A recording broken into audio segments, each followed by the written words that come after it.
Oh, hello my people, I am Kibeo guy called Filbert. I am here to meaning the song called Why, the Ben and Diamond.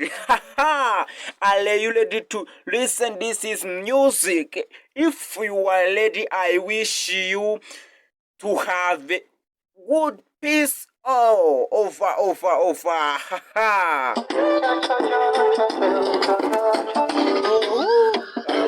Nzajyayo n'amaguru aho ushaka ko njya hose nzajyayo, nzabikora unyera urukundo rwiza. Ese wagumana nanjye? Basi mbwira, ese ubona urukundo ngo wari uhagije ibihe byose?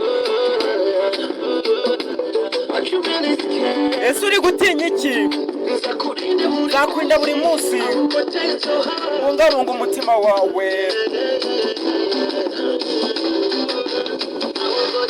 Nzajyayo n'amaguru aho ushaka ko njya hose, nzabikora urukundo rwiza. Nzajyayo n'amaguru aho ushaka hose, nzajyayo, nzakora icyo ushaka urukundo rwiza. Mbwira impamvu, kubera iki mukundwa? Mbwira impamvu ngukunda. Oh, ukuntu ngukunda mukundwa, mbwira impamvu, kubera iki? Sheri, mbwira impamvu ngukunda.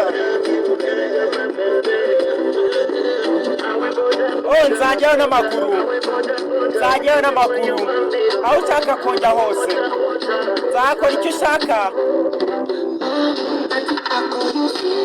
Nkunda kukwihamagarira nkakwita ubuki, ihogoza ryanjye.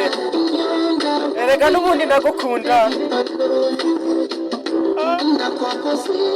Abo sinyamatega amatwi, cyane izo ndyarya ziba zishaka kudushyira hasi iteka ryose. Niyo ntabona ibyo kurya simba mbibona, bameze neza nk'ugendera hejuru y'umuriro.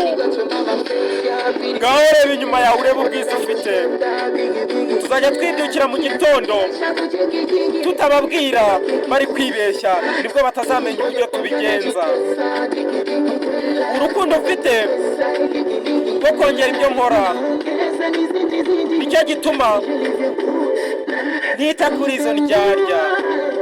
Mbwira impamvu, kubera iki gukunda?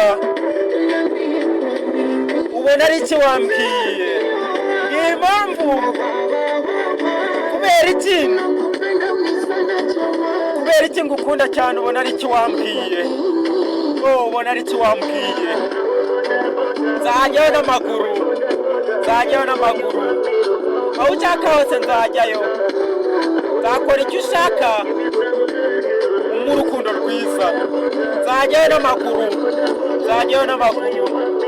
aho ushaka hose, nzajyayo n'amaguru, nzakora icyo ushaka urukundo rwiza. Hello guy, I love you, Kibeo guy channel.